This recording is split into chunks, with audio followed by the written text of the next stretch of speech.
It's my great pleasure to introduce to you a man who is not only loved and revered as an Ozark fiddler by the people of the Ozarks, but who also was recently recognized as a national treasure.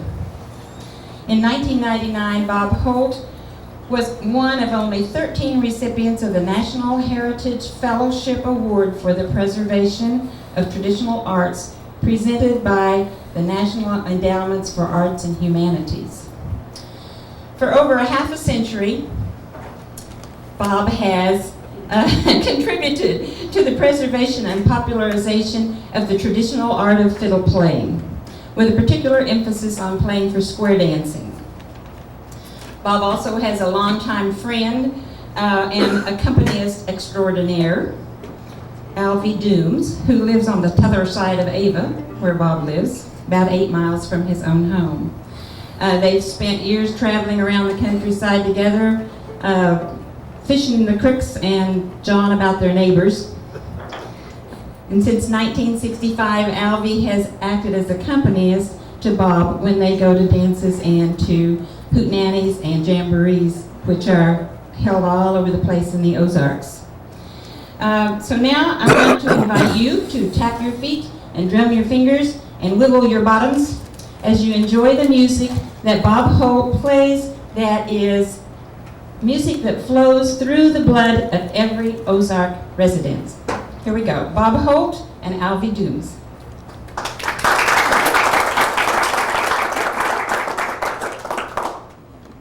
Don't know what we'll do to follow that introduction. Makes it tough on us.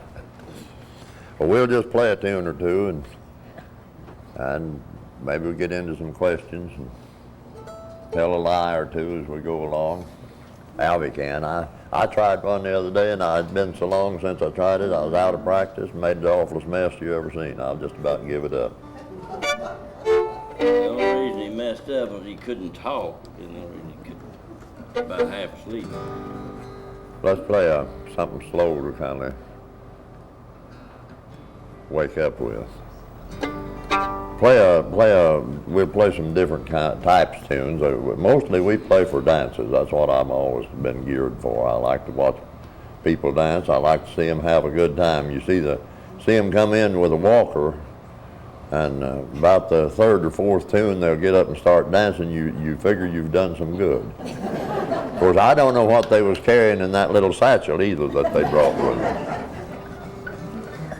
But we'll play some different type dance tunes, and try to keep them to be. I know a ton of tunes, but I'll try to play tunes that everybody will kind of relate to and be familiar with, that's heard all over the country.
I know everybody's heard that tune. It's you know, traditional. They call it traditional music is passed on usually just by hearing it or hearing somebody else or watching somebody else play it, and then you pick it up. And it's music that is well enough thought of and liked well enough to where it lasts and spreads over the countryside. They say that music doesn't have to be old to be good, but it has to be good to get old, you know. And there's a lot of truth in that. Some of these old standard tunes, this tune, for instance, was written by a Mexican composer in the 1800s sometime, and they brought it to the World's Fair in New Orleans around 1900, and in 10 years' time it was considered a traditional tune, traditional American tune. And that's the way they get started, you know. That's the way people learn them, just hearing somebody play it. The old-timers used to, before we had tape recorders and even record players, they would hear some fiddler play a tune, try to get home and get a hold of their fiddle and play part of it at least before they forgot it. I know one guy told me that, I'm sure it was just a story, but he told it for the truth. He said there was a tune he was trying to learn, and he rode 10 miles one night a horseback to hear a fiddler play because this guy played it. He said all the way home he hummed that tune. He wouldn't talk to nobody, he wouldn't say nothing, he wouldn't do nothing. He hummed that tune over and over and over so he could play it when he got home. When he got home, he said the old sow had got in the garden, and in the time he got her out and got mad and everything, said a few words to her, he forgot the whole words. But we've had it a little easier in later years. Now, I started out just learning on an old hand crank phonograph, and I learned a lot from my dad whistling, and just taught myself.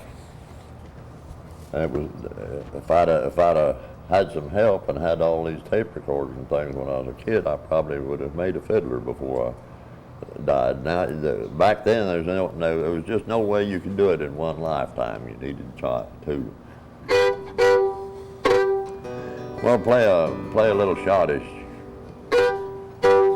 It's not a traditional dance here, but there always has been a few little bunches of German people or Scandinavian people that did get together and should do the schottische and polkas and stuff, but the traditional Missouri dance was a square dance.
they're all from, I suppose, just from all over the United States. I try to play a tune or two that kind of relates to each part of the country, but maybe I don't know that many. I don't know.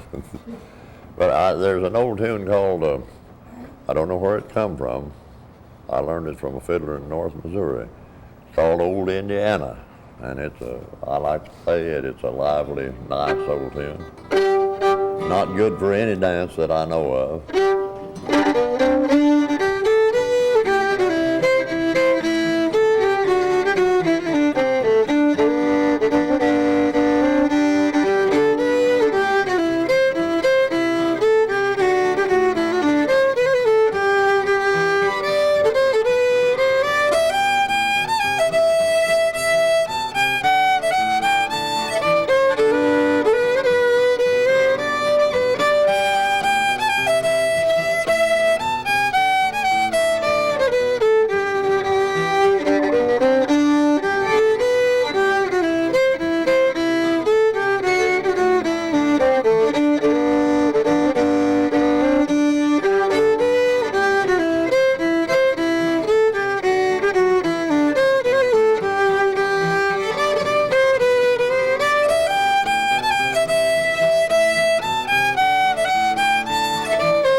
I play a polka that I learned from some boys in a band out of Springfield, Illinois. They had learned it from an old lady at a fiddle convention, and she had forgotten the name of it, but there was a place there nearby called Red Hills, so they just started calling it Red Hills Polka. That's the way a lot of these names for these traditional tunes gets around. I mean, you might hear it someplace else and it'd have a different name for it.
I guess I better play a square dance tune now. It's about time to get things warmed up. I'm getting warm enough with these lights anyway.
That's about the speed our folks square dance. They like it about 140 beats a minute, and that's jumping up and down. Do that about 8 or 10 minutes, and I don't know how they do it. And a lot of them older than I am. But they do. We've got a lot of people, and in fact, most of our square dancers anymore, we don't have too many young people that has, got the square dancing. We've taught a lot of them, but when they get up a little older, the peer pressure hits them and their school buddies, and they go off on this other stuff. But how those people can do that for? I can't stand up for 6 or 8 minutes, just let alone jump up and down. But they'll just get the biggest old smile on their face, and sweat just flying, and boy, they go at it. Anybody got any request of some old tune? That Arkansas Traveler. If I lived in Arkansas, I'd be traveling too.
I was just joking.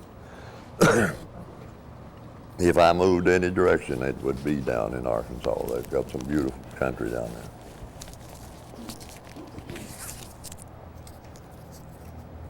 But regardless of what state you're from, you always talk about your neighbor state. That's just nature.